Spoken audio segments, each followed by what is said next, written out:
Selamat datang di Ngalor Ngalbum Horor. Gimana kabarnya kalian dulur-dulurku seantero negeri? Respect juga buat kalian yang nonton ada yang dari Malaysia, ada yang dari Taiwan, Hong Kong dan lain-lain ya. Orang-orang Indo juga sih lur, tapi kerjanya di sana. Respect pokoknya buat kalian semua. Loop you pul lur. Balik mana ambil aku Icang dengan quotes hari ini. Hubungan kita ibarat kipas angin rusak, muternya di situ-situ aja. Lu ngapa tolong?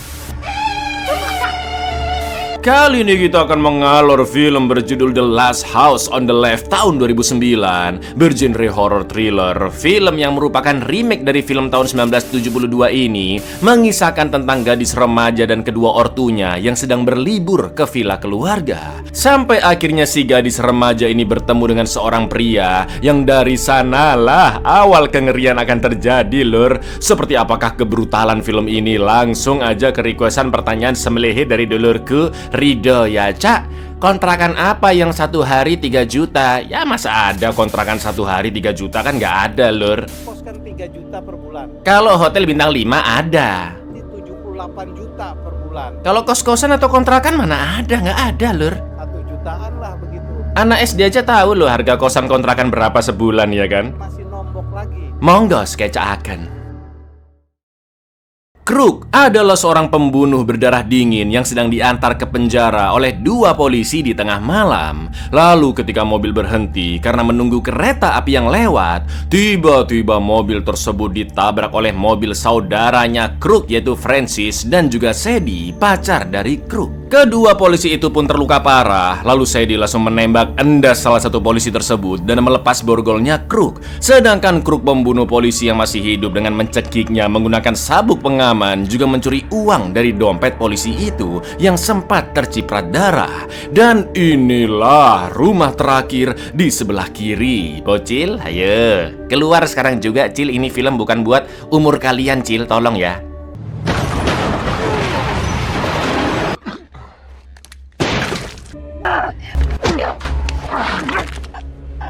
Something I'll never see again.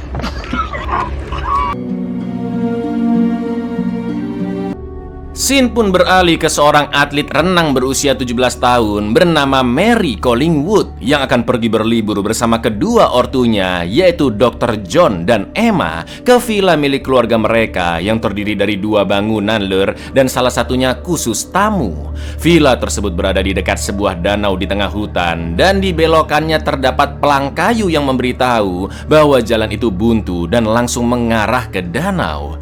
Sesampainya di sana terdapat gambar 2 orang yang terpahat di pohon, juga gerobak serta beberapa mainan yang masih ada di halaman.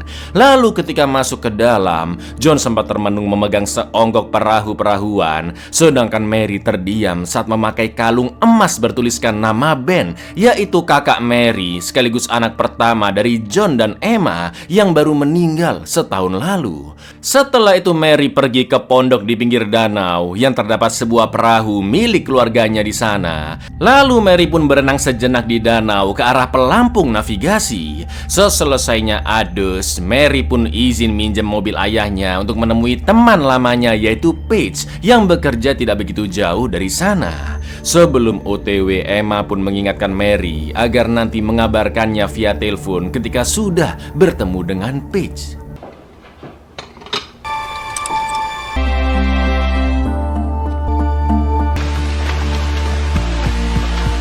Could have a nice dinner. Here you go.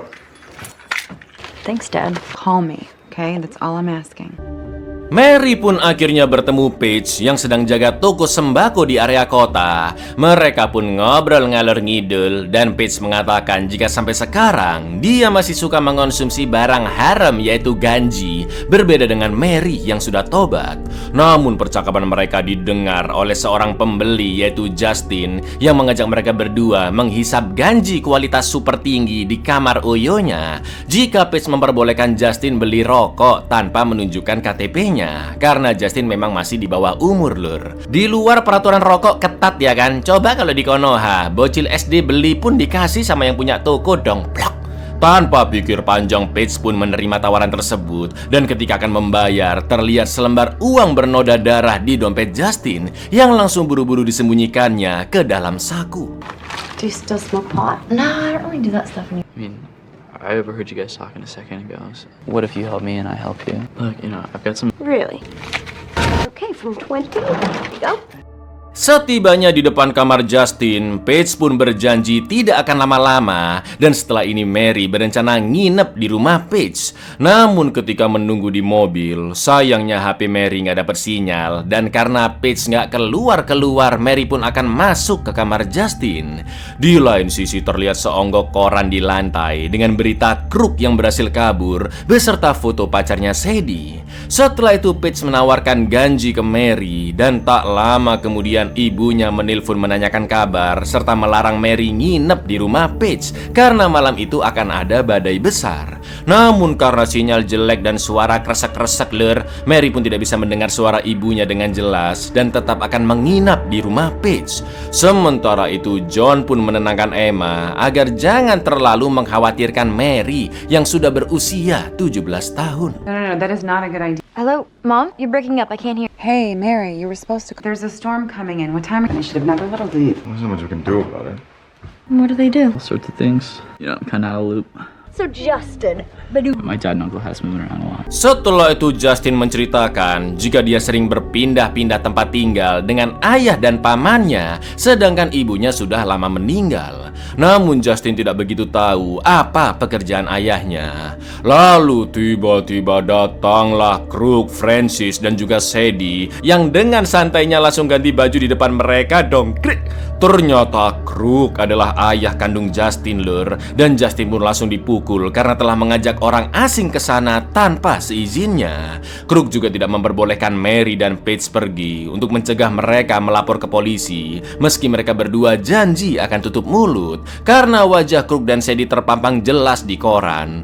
Selain itu mobil Mary juga dirampas karena mobil milik mereka sudah rusak akibat tabrakan di awal film. Saking ketakutannya, Paige pun nekat kabur ke kamar mandi dan mengunci pintunya, lalu berusaha menelpon polisi, juga mencoba membuka jendela untuk meminta pertolongan.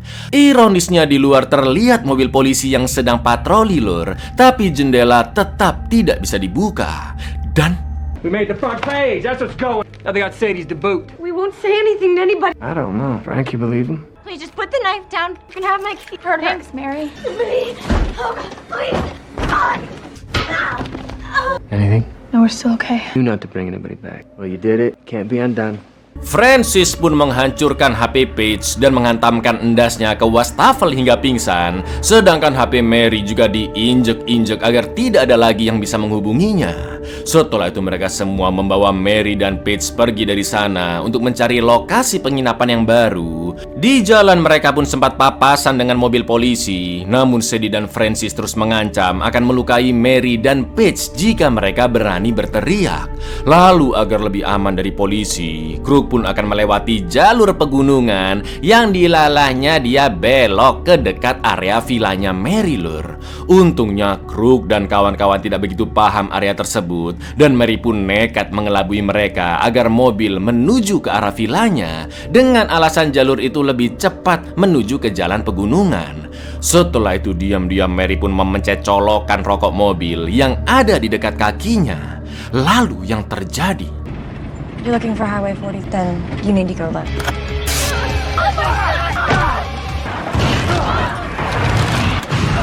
mobil pun akhirnya oleng hingga kecelakaan. Mereka semua baik-baik saja kecuali Francis yang hidungnya berdarah dan patah akibat terhantam pintu. Francis yang emosi pun langsung menendang Mary, dan ketika Sadie akan membalas perbuatan Mary, Paige pun menyerang Sadie dengan balok kayu dan segera kabur untuk meminta pertolongan. Sontak Francis dan Sadie mengejarnya, sementara Crook akan mengawasi Mary dan Burn my foot. Please run. Help! Help me! Help me! Hey, Paige! Help! Somebody! Please help! Krug says he wants us to bring her back. Sayangnya Paige tertangkap Sadie dan diseret balik ke Crook dalam keadaan tilinjing. Setelah itu brengkesnya Crook memaksa Justin untuk memperkaos Mary agar dia bisa menjadi laki-laki seutuhnya. Jelas Justin pun sangat ketakutan, tremor, dan menolak melakukannya. Apalagi selama ini Justin selalu merasa tertekan dengan sikap ayahnya yang begitu kasar dan amoral. Lalu Crook dan Francis menusuk perut Paige sebanyak 3 kali hanya karena dia berani menghina Crook. Tidak sampai di sana lur, dengan biadabnya Crook pun memperkaos Mary. Dan mirisnya saat itu Mary melihat Paige yang perlahan-lahan meninggal. Crook juga melempar kalung Mary dan diambil oleh Justin yang hanya bisa terdiam berkaca-kaca melihat semua kebiadaban itu. You take the camera with me! Is that what you want?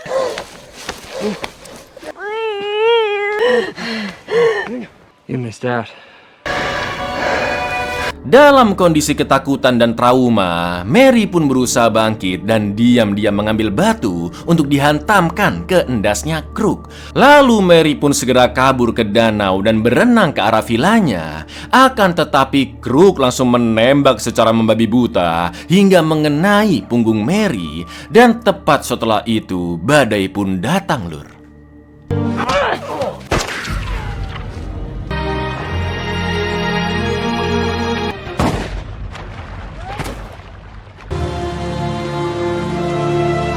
Karena mobil sudah hancur dan Francis juga terluka, Crook DKK pun pergi menyusuri jalan dan ya, mereka mengikuti plang ke arah vilanya Mary. Begitu sampai di sana, Crook pun beralasan jika mereka baru mengalami kecelakaan dan butuh tempat istirahat sementara waktu. Karena niatnya untuk menolong, Emma dan John pun langsung mempersilahkan mereka masuk. Lagi pula di luar juga sedang badai. Setelah itu John mengkeletak hidung Francis yang patah agar posisinya normal kembali. Emma dan John juga sempat ngobrol-ngobrol tanpa ada kecurigaan sedikit pun. Namun ketika akan menjahit hidungnya, petir pun menyambar ke tiang listrik dan lampu padam lur. John pun keluar sebentar untuk menyalakan generator darurat dan beberapa lampu kembali menyala. Sementara itu Emma menyiapkan minuman untuk Crook and the Gang juga ngobrol-ngobrol dengan mereka. Dan Crook pun mengaku jika mereka pergi ke area itu untuk berkemah sekalian memancing di danau. Setelah John kembali, dia pun lanjut menjahit hidung Francis. Namun di lain sisi, alhamdulillahnya ternyata Mary masih hidup lur dan mampu berenang hingga ke pelampung navigasi. To me to this lake every summer, fishing, little camping. It hurts. Man up, Frank. Emma terus menghubungi HP Mary yang tentu tidak ada jawaban ya kan. Mirisnya John dan Emma masih belum sadar jika Crook and the Gang telah mencelakai putri mereka. Bahkan John mempersilahkan mereka semua untuk bermalam di villa khusus tamu yang hanya berjarak beberapa langkah karena di luar badai masih kencang.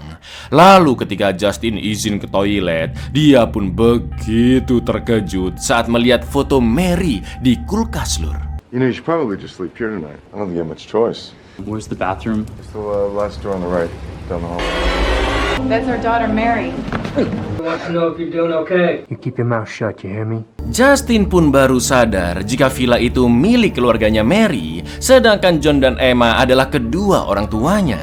Setelah menenangkan diri di toilet, Justin pun menaruh kalung Mary di dekat gelas minumannya sebagai petunjuk untuk John dan Emma bahwa sebelumnya Mary telah bertemu dengan mereka. Di lain sisi, Emma mempersiapkan kamar untuk mereka dan membereskan perhiasan Mary yang masih tergeletak di meja. Akan tetapi begitu Emma balik ke villa utama, John pun mendengar suara ketok-ketok dari beranda yang ternyata Mary! Mommy and Daddy are with you, okay? You can be okay. I gotta stop this bleeding. Go get me a knife. The kid put it there. John, Mary was wearing this when she left. Can you tell me who did this to you, Sam?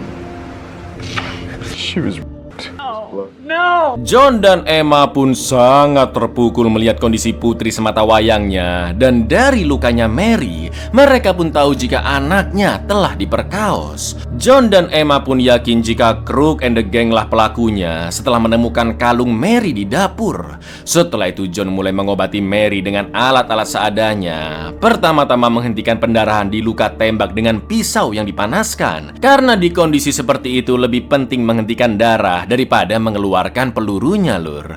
Berikutnya John terpaksa melubangi bagian bawah keleknya Mary untuk mengeluarkan darah yang memenuhi paru-parunya agar Mary bisa kembali bernafas. I've been fishing for a bullet. Get me a knife now. Can't breathe. Is that better?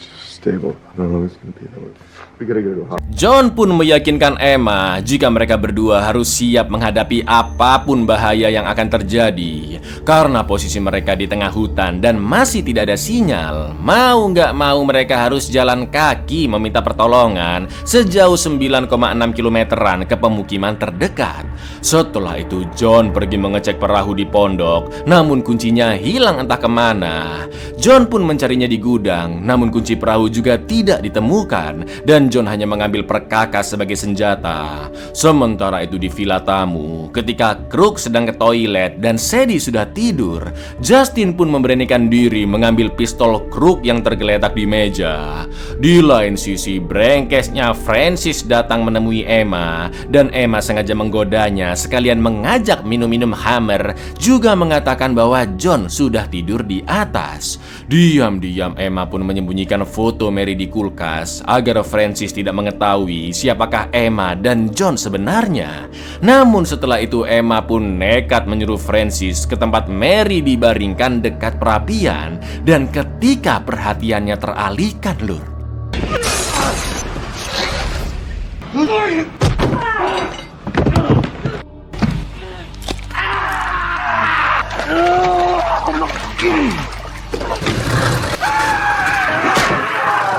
mampus, Francis pun dibunuh dengan cara yang sangat amat mengerikan. Bahkan tangannya sempat dimasukkan ke mesin penggiling sisa makanan wastafel, lur.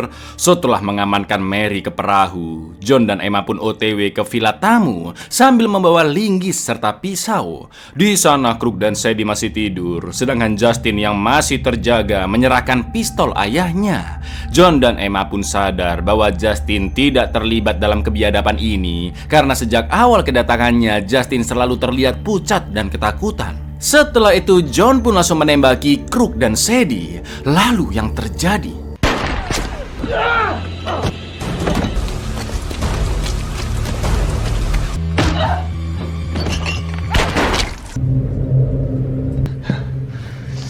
Sadie pun tewas setelah matanya didor oleh Emma. Sementara itu Crook berhasil kabur ke villa utama dan sangat terkejut melihat mayat Francis yang bersimbah darah. Lalu karena masih belum menemukan kuncinya, Emma pun langsung pergi ke perahu untuk menjaga Mary sambil membawa pistol. Justin juga sempat menjelaskan semuanya kepada Emma dan dia pun ikut dibawa ke perahu. Sedangkan John akan memburu Crook sendirian yang bersembunyi di lantai 2. Namun ketika John naik ke atas, dia pun melihat jendela kamar yang sudah terbuka dan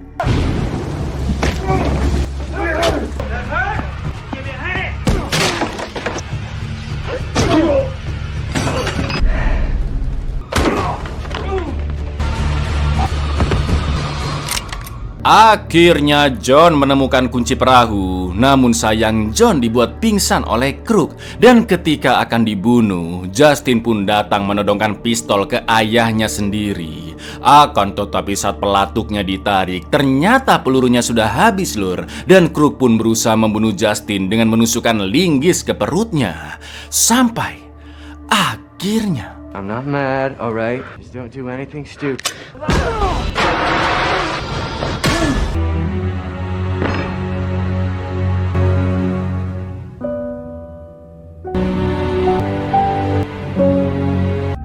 Setelah semua yang terjadi, Crook akhirnya diserang hingga pingsan dan diikat kuat-kuat oleh John. Lalu John, Emma, juga Justin pergi naik perahu untuk membawa Mary ke rumah sakit. Akan tetapi beberapa jam kemudian, John pun kembali ke villa untuk membalaskan dendamnya, yaitu dengan melumpuhkan badan Crook dengan obat bius dari leher hingga ujung kaki dan hanya menyisakan kepalanya yang bisa bergerak. Setelah itu John pun memasukkan endas Crook ke dalam microwave yang akhirnya hancur berhamburan kayak gini, lur. You're paralyzed from the neck down. I didn't have any rope. Buyar, sebuah ending yang sesuai dengan harapan kalian, ya kan? Terkadang kita mengalami musibah di saat yang tidak disangka-sangka, lur ya. Kayak kasusnya Kaca Berry kemarin, ya kan? Dan film ini bisa kalian jadikan pelajaran untuk selalu berhati-hati dimanapun kalian berada, lur. Stay safe. Assalamualaikum.